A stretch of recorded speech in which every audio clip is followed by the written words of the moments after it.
मगध राज्य का उदय। मगध राज्य के उत्कर्ष में किन तीन वंशों का योगदान रहा? हर्यक वंश, शिशुनाग वंश, नंद वंश। मगध का सबसे प्राचीन वंश कौन सा था? बृहद्रथ वंश। बृहद्रथ वंश का संस्थापक कौन था? बृहद्रथ। बृहद्रथ वंश की प्रारंभिक राजधानी कौन सी थी? गिरिव्रज। हर्यक वंश का काल कब से कब तक रहा? 544 ईपू 412 ईपू। बिंबिसार ने किस वंश की स्थापना की? हर्यक वंश। बिंबिसार ने कब हर्यक वंश की स्थापना की? 544 ईपू। बिंबिसार की आयु स्थापना के समय कितनी थी? 15 वर्ष। बिंबिसार का उपनाम क्या था? श्रेणिक। बिंबिसार किस धर्म का अनुयायी था? बौद्ध धर्म। बुद्ध का समकालीन। बिंबिसार ने किस नगर का निर्माण किया? राजगृह। राजगृह नगर की योजना किसने बनाई? वास्तुक शिल्पी महागोविंद। बिंबिसार का समकालीन कौन था? बुद्ध। बिंबिसार ने किसकी पुत्री चेलना से विवाह किया? लिच्छवी राजा चेतक। बिंबिसार की पत्नी चेलना किस गणराज्य से थी? वैशाली गणराज्य। बिंबिसार का मंत्री कौन था? बस्कार। बिंबिसार ने किसे अपना चिकित्सक नियुक्त किया? जीवक। जीवक ने कहाँ शिक्षा प्राप्त की? तक्षशिला। बिंबिसार की हत्या किसने की? उसके पुत्र अजातशत्रु ने। अजातशत्रु का शासनकाल कब से कब तक रहा? 492 ईपू 460 ईपू। अजातशत्रु का उपनाम क्या था? कुनिक। अजातशत्रु ने किस किले पर कब्जा किया? गिरिव्रज का गढ़। अजातशत्रु ने किस नगर पर अधिकार किया? काशी। अजातशत्रु ने बुद्ध को कारागार में क्यों नहीं डलवाया? अपने पिता बिंबिसार व बुद्ध के चचेरे भाई देवदत्त के कहने पर। अजातशत्रु के मंत्री का नाम क्या था? बस्कार। अजातशत्रु और बस्कार के बीच क्या हुआ? वज्जी संघ में फूट डाल दी। अजातशत्रु ने किस गणराज्य से युद्ध किया? वैशाली गणराज्य। वैशाली युद्ध में अजातशत्रु ने कौन से शस्त्र बनाए? स्थूलमुशल और महाशिलाक्तंक। वैशाली युद्ध के बाद कौन सा गणराज्य मगध में मिला? वैशाली गणराज्य। प्रथम बौद्ध संगीति का आयोजन किसने कराया? अजातशत्रु। प्रथम बौद्ध संगीति कहाँ हुई? राजगृह, गृध्रकूट पर्वत। अजातशत्रु की हत्या किसने की? उसका पुत्र उदायन। उदायन का शासनकाल कब से कब तक रहा? 461 ईपू 444 ईपू। उदायन ने किस नगर की स्थापना की? पाटलिपुत्र। उदायन ने पाटलिपुत्र को किस नदी के किनारे बसाया? गंगा नदी। उदायन ने किस नगर को राजधानी बनाया? पाटलिपुत्र। हर्यक वंश का अंतिम शासक कौन था? नागदशक। नागदशक की हत्या किसने की? उसके अमात्य शिशुनाग ने। शिशुनाग वंश की स्थापना कब हुई? 412 ईपू। शिशुनाग वंश की प्रारंभिक राजधानी कौन सी थी? वैशाली। शिशुनाग वंश की बाद की राजधानी कौन सी बनी? पाटलिपुत्र। शिशुनाग वंश का उत्तरवर्ती शासक कौन था? कालाशोक। कालाशोक ने अपनी राजधानी कहाँ बनाई? पाटलिपुत्र। कालाशोक ने कौन सी संगीति कराई? दूसरी बौद्ध संगीति। शिशुनाग वंश का अंतिम शासक कौन था? नंदिवर्धन। नंद वंश का संस्थापक कौन था? महापद्मनंद, उग्रसेन, अप्रवरशुराम। महापद्मनंद किस जाति से था? नाई, शूद्र जाति। महापद्मनंद किस धर्म का अनुयायी था? जैन धर्म। महापद्मनंद का दूसरा नाम क्या था? भार्गव। पुराणों के अनुसार महापद्मनंद ने किस वंश को समाप्त किया? क्षत्रिय वंश। महापद्मनंद को पुराणों में किस उपाधि से संबोधित किया गया? क्षत्रिय वंशनाशक। महापद्मनंद को बौद्ध ग्रंथों में किस उपाधि से कहा गया? सर्वक्षत्रांतक। यूनानी ग्रीक लेखकों ने नंद शासक को किस नाम से पुकारा? एग्रामेस, अग्रांस या जैंड्रेमेस, जैंड्रेन्स।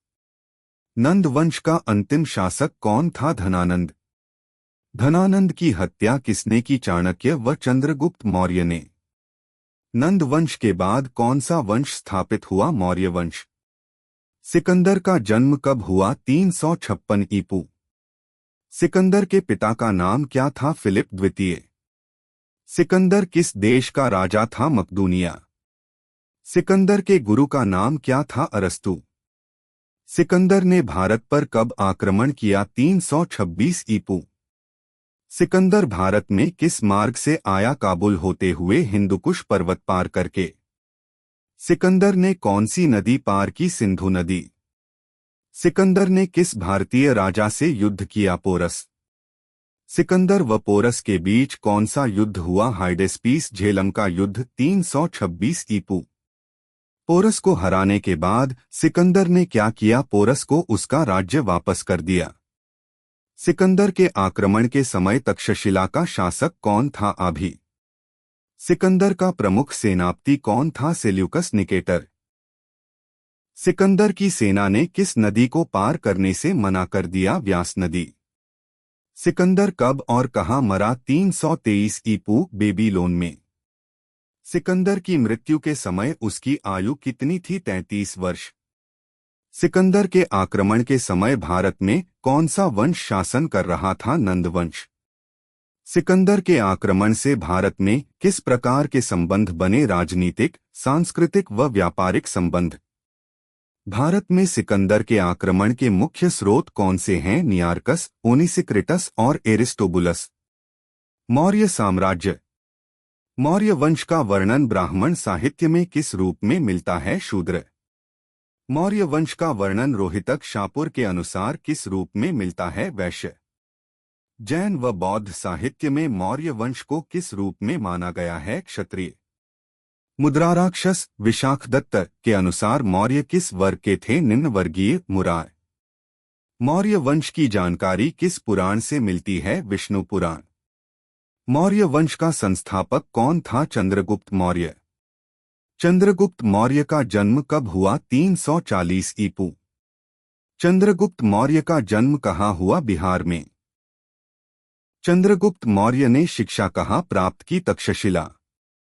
चंद्रगुप्त मौर्य को किसका सहयोग मिला? चाणक्य, विष्णुगुप्त, कौटिल्य।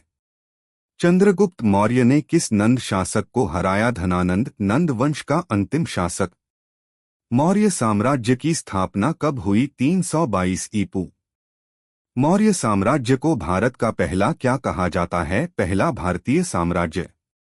चंद्रगुप्त मौर्य को भारत का क्या कहा जाता है? प्रथम प्रभुत्वशाली सम्राट। चंद्रगुप्त मौर्य ने किसे प्रधानमंत्री बनाया? चाणक्य। चंद्रगुप्त मौर्य ने कितने सैनिक खरीदे थे? 1000 सैनिक। मौर्य वंश की राजधानी कौन सी थी? पाटलिपुत्र, पटना। चंद्रगुप्त मौर्य के दरबार में कौन सा यूनानी दूत आया? मेगस्थनीज। मेगस्थनीज किस यूनानी शासक का दूत था? सेल्यूकस निकेटर का। मेगस्थनीज किस पुस्तक का लेखक था? इंडिका। भारत आने वाला पहला विदेशी यात्री कौन था? मेगस्थनीज। सेल्यूकस निकेटर और चंद्रगुप्त मौर्य के बीच किसके कारण युद्ध हुआ? काबुल, गेजनिया और पारोपनिषद क्षेत्र। सेल्यूकस निकेटर और चंद्रगुप्त मौर्य के बीच संधि कब हुई? 305 ईपू। सेल्यूकस ने संधि में चंद्रगुप्त को क्या दिया? काबुल, गेजनिया, बलूचिस्तान और परोपनिषद क्षेत्र। सेल्यूकस ने चंद्रगुप्त को कितने हाथी उपहार दिए? 500 हाथी। सेल्यूकस ने अपनी पुत्री का विवाह किससे किया? चंद्रगुप्त मौर्य से। यूनानी इतिहासकार स्ट्रैबो व एरियन ने चंद्रगुप्त को किस उपाधि से संबोधित किया? भारत का मुक्तिदाता। प्रयाग के जूनागढ़ अभिलेख से किसकी जानकारी मिलती है? चंद्रगुप्त मौर्य के पश्चिम भारत पर प्रभाव की। चंद्रगुप्त मौर्य ने सबसे पहले कहाँ विजय प्राप्त की? मालवा, गुजरात व महाराष्ट्र, बकरकण। चंद्रगुप्त मौर्य का आध्यात्मिक गुरु कौन था? भद्रबाहु, जैन गुरु। चंद्रगुप्त मौर्य ने जीवन का अंत कहाँ किया? श्रवणबेलगोला, कर्नाटक। चंद्रगुप्त मौर्य ने मृत्यु किस विधि से प्राप्त की? संलेखना, उपवास। श्रवणबेलगोला में कौन सा प्रसिद्ध जैन मंदिर है? चंद्रगुप्त बसदी। विशाखदत्त की पुस्तक कौन सी है? मुद्राराक्षस।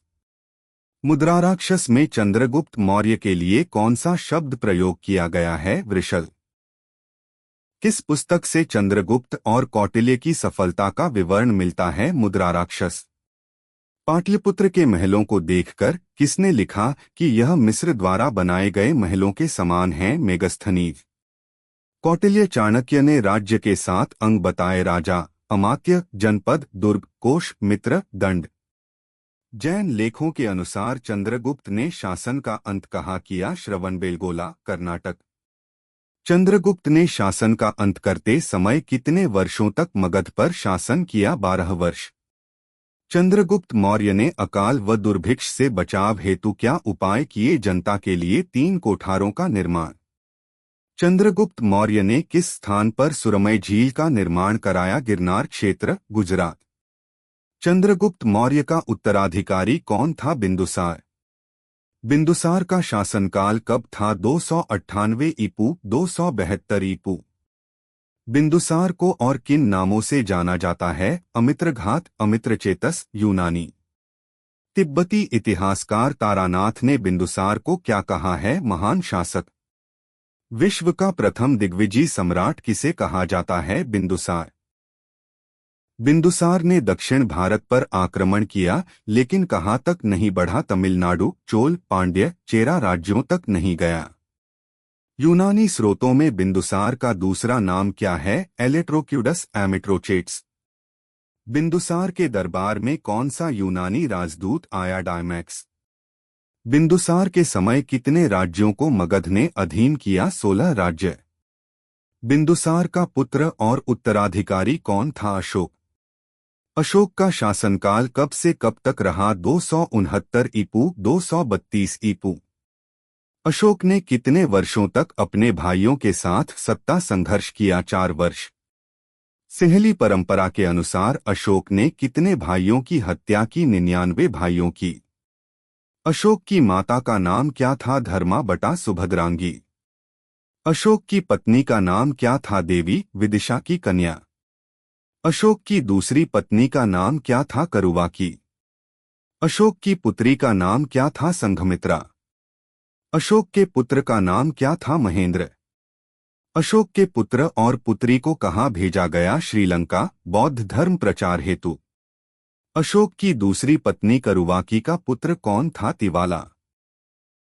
अशोक को शिलालेखों में किन उपाधियों से संबोधित किया गया? देवानामप्रिय और प्रियदर्शी। अशोक की राजधानी कब बनी? 269 ईपू। अशोक की राजकीय उपाधि क्या थी? देवानामप्रिय, प्रियदर्शी। अशोक के नाम किन किन अभिलेखों में मिलते हैं? मास्की, गुर्जरा, नेटुर, उदेगोलम शिलालेखों में। अशोक ने किस आधार पर शासन स्थापित किया? सत्य, अहिंसा, सहिष्णुता, करुणा। अशोक का धर्म किस आधार पर था? शील, सत्य, दया, करुणा। अशोक का गुरु कौन था? उपगुप्त, बौद्ध भिक्षु। अशोक ने किस ग्रंथ में अपनी नीति का आधार दिया? राजतरंगिणी, काल्हण के अनुसार। अशोक किस धर्म का अनुयायी था? बौद्ध धर्म। भारतीय इतिहास की प्रथम पुस्तक कौन सी मानी जाती है? अशोक की राजतरंगिणी। अशोक ने किस शहर की स्थापना की और मंदिर का निर्माण कराया? श्रीनगर, बौद्ध मंदिर। अशोक ने नेपाल में कौन सा नगर बसाया? ललितपट्टन। अशोक ने किस युद्ध में भाग लिया? कलिंग युद्ध, 261 ईपू। कलिंग युद्ध कब हुआ? 261 ईपू। कलिंग युद्ध का उद्देश्य क्या था? दक्षिण भारत जाने वाले स्थल व समुद्री मार्गों को नियंत्रित करना।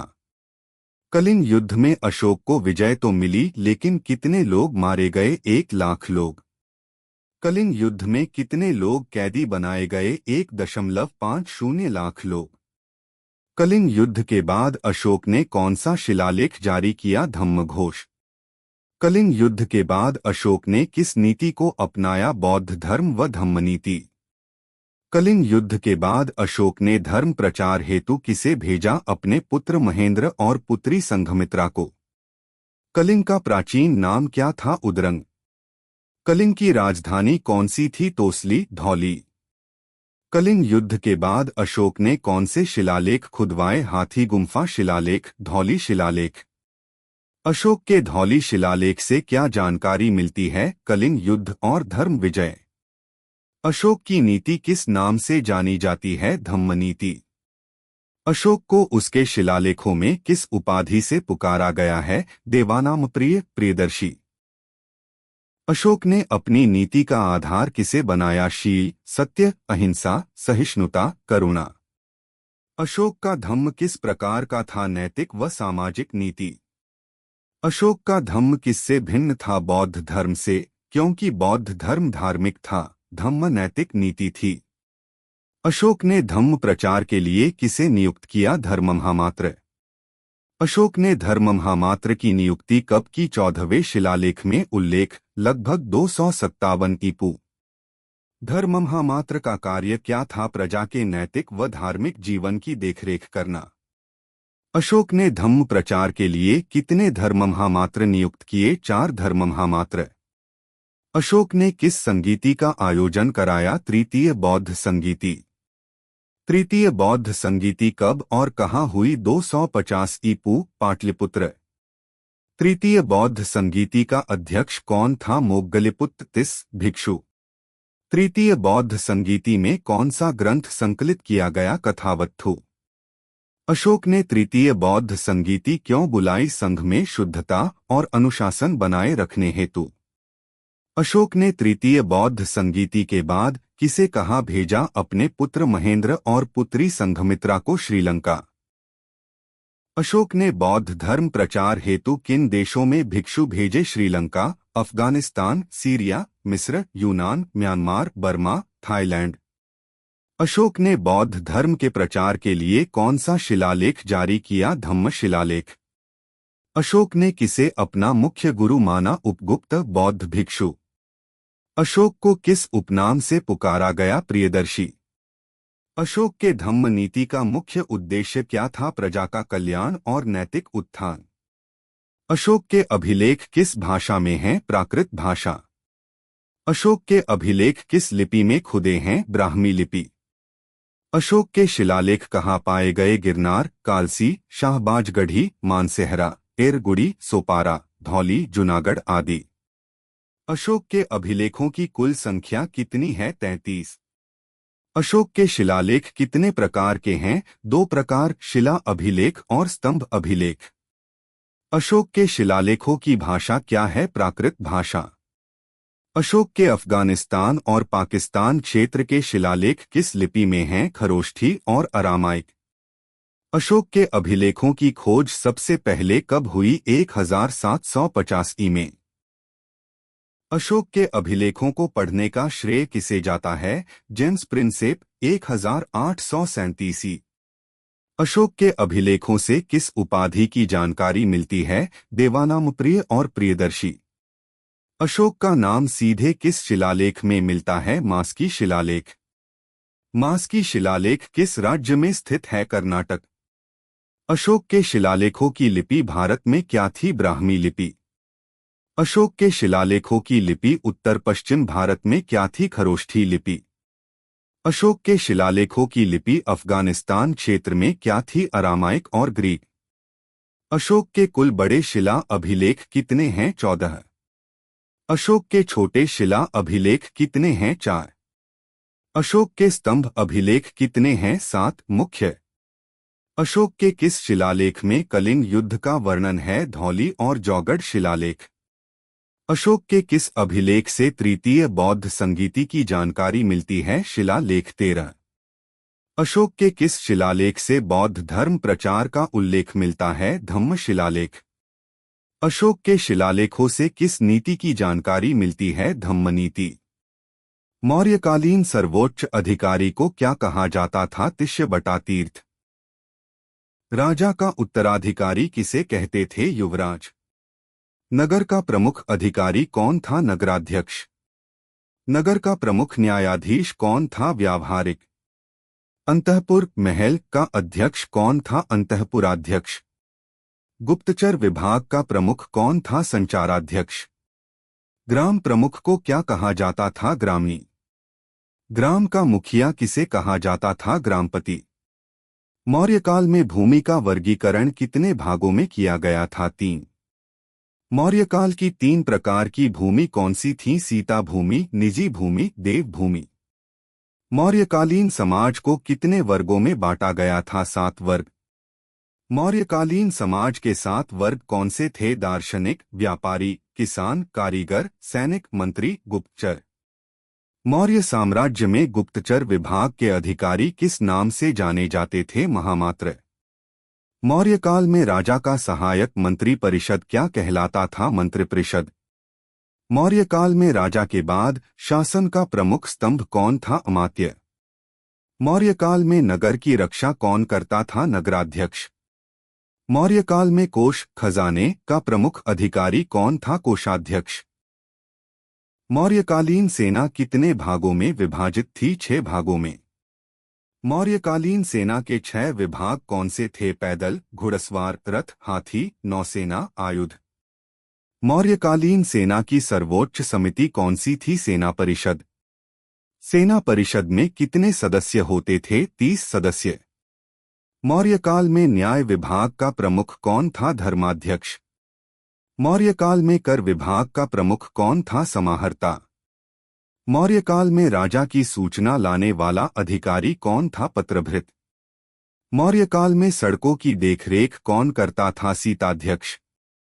मौर्यकाल में पशुपालन विभाग का अध्यक्ष कौन था? गोपालक। मौर्यकाल में स्त्रियों के मामलों की देखरेख कौन करता था? स्त्रियाध्यक्ष। मौर्यकालीन प्रशासन का प्रमुख ग्रंथ कौन सा था? अर्थशास्त्र, कौटिल्य द्वारा रचित। मौर्यकाल की अर्थव्यवस्था का मुख्य आधार क्या था? कृषि। मौर्यकाल में भूमि कर को क्या कहा जाता था? भोग। मौर्यकाल में भूमि कर की दर कितनी थी? 1.25 से 1/6 भाग। मौर्यकाल में कर वसूलने का प्रमुख अधिकारी कौन था? समाहर्ता। मौर्यकाल में कोष का प्रमुख अधिकारी कौन था? कोषाध्यक्ष। मौर्यकाल में सड़क व सिंचाई विभाग का प्रमुख कौन था? सीताध्यक्ष। मौर्यकाल में पशुपालन विभाग का प्रमुख कौन था? गोपालक। मौर्यकाल में कारीगर विभाग का प्रमुख कौन था? पिंडाध्यक्ष। मौर्यकाल में जहाजरानी विभाग का प्रमुख कौन था? नवाध्यक्ष। मौर्यकाल में शस्त्र निर्माण विभाग का प्रमुख कौन था? आयुधाध्यक्ष। मौर्यकाल में स्त्रियों से संबंधित कार्यों का प्रमुख कौन था? स्त्रियाध्यक्ष। मौर्यकाल में सोने चांदी के सिक्के ढालने का अधिकारी कौन था? लक्षणाध्यक्ष। मौर्यकाल में वाणिज्य व्यापार का प्रमुख अधिकारी कौन था? पणयाध्यक्ष।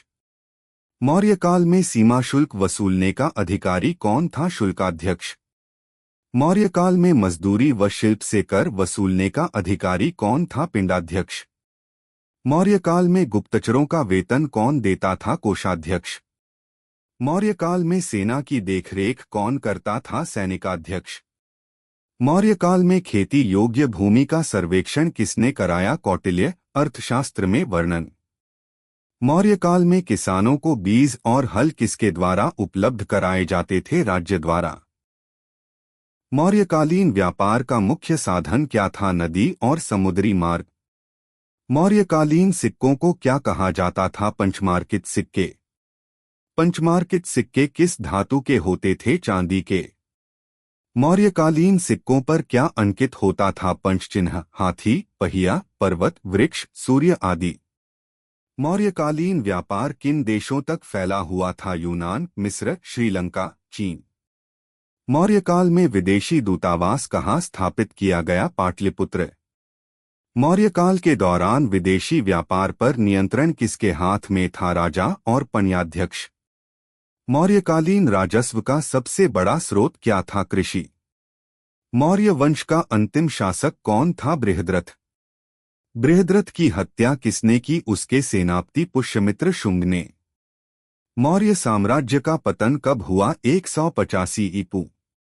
मौर्य साम्राज्य के पतन के तुरंत बाद कौन सा वंश सत्ता में आया? शुंग वंश। पुष्यमित्र शुंग ने किसकी हत्या कर मौर्य साम्राज्य का अंत किया? बृहद्रथ की। पुष्यमित्र शुंग किस पद पर था? मौर्य साम्राज्य का सेनापति।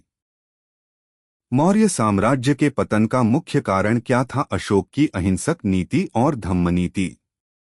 अशोक की मृत्यु कब हुई? 232 ईपू। अशोक की मृत्यु के बाद मौर्य साम्राज्य की शक्ति कैसी रही? धीरे धीरे कमजोर होने लगी। मौर्य साम्राज्य के पतन में किसका योगदान माना जाता है? अशोक की धम्म नीति, उत्तराधिकार संघर्ष, विशाल साम्राज्य का नियंत्रण कठिन होना। मौर्य साम्राज्य के पतन के बाद भारत की राजनीतिक स्थिति कैसी हो गई? अनेक छोटे छोटे राज्यों में बंट गया। मौर्य साम्राज्य के पतन के बाद उत्तर भारत में किस वंश का उदय हुआ? शुंग वंश।